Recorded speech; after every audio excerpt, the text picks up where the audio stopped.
Alors, effectivement, ce matin, avec les camarades du bureau de la CJTM animateur, on s'est réunis pour évoquer quelques problèmes qui ne cessent d'augmenter. Et par rapport à ça, l'ensemble des animateurs des écoles, des garderies, des centres de loisirs ont décidé de faire une journée sans animateurs dans toutes les écoles de la ville de Fort-de-France parce que nous avons déjà fait des demandes d'audience. Ça fait déjà un mois et demi. On a appelé deux fois. Il n'y a pas eu de suite.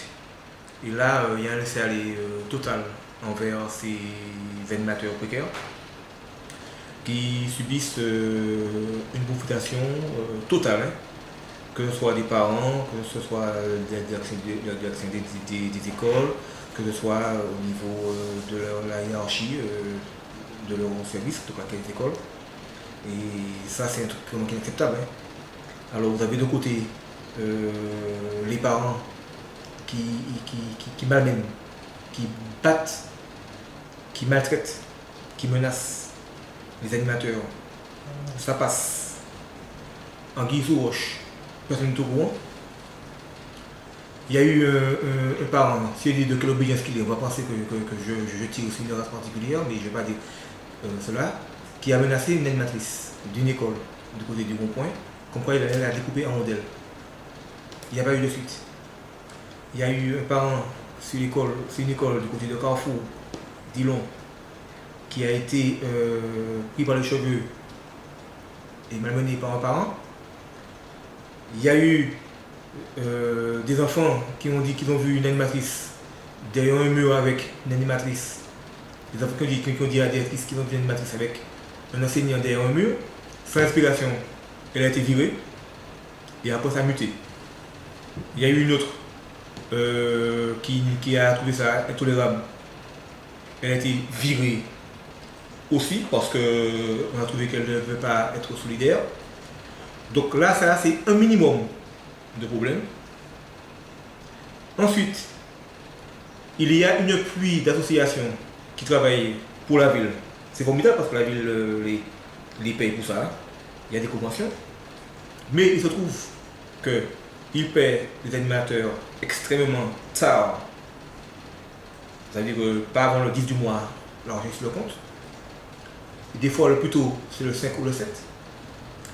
Ensuite, pour un bon nom, on enlève de l'argent sur les animatrices, que ce soit de leur fait ou de leur pas fait. Il y a des grèves déclenchées par n'importe qui, à n'importe quel moment, qui peut les vous casser, ce sont les animatrices. Alors, ça, c'est une frange des travailleurs qui subissent à tir l'arigot de la profitation. Donc ce matin, on s'est réunis, parce que ça fait déjà un moment que nous sommes un syndicat, nous dialoguons beaucoup, nous faisons du social. Hein. Nous, notre travail social, c'est discuter, c'est établir des contacts pour assurer un bon dialogue social.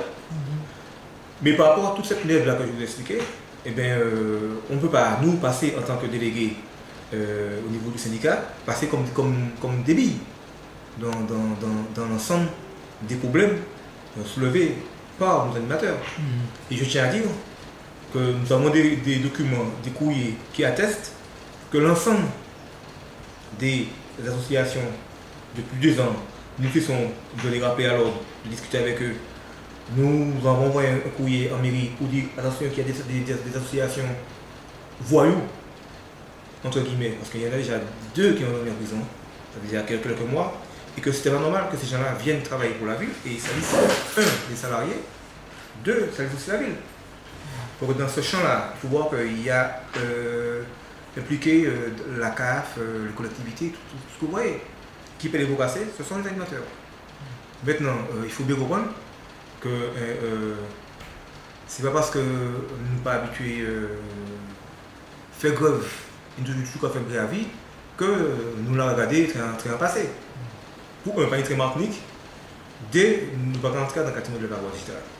D'accord. Donc le mouvement est prévu sur quel Eh bien déjà là, on a déposé un préavis, mais ce qui est prévu, c'est que le 14 novembre, qu'il y ait une journée sans animateur dans une école de la ville. Donc il faut quand même que vous avez un personnel qui est très mal payé. D'accord, vous me dites que ce sont des contrats vacataires. Donc ça vous fait ouais. Mais quand vous constatez qu'il y a des gens qui ne foutent rien du tout pour la nation et qui touchent chaque mois leur salaire, et ces gens-là qui se réveillent depuis 5h du matin pour s'occuper des enfants en garderie depuis 6h et le soir jusqu'à 6h30, le mercredi de 6h30 à 18h30 pour des clous, moi je dis qu'il y a vraiment un problème. Il y a un problème. D'accord. Et donc, le préavis étant déposé, vous attendez quand même, vous attendez à ce qu'il y ait une négociation? On a fait deux demandes d'audience. On attend, bon, on verra bien. En tous les cas, nous faisons des demandes d'audience, il n'y a pas eu de suite. Le premier, je comprends, mais le deuxième. Donc là, nous sommes toujours partants, on a toujours dialogué. En 15 ans d'existence ou plus, on a toujours dialogué. Maintenant, en 15 ans aussi, bon, il y a des coups de bâton qui sont acceptables. Et ça, c'est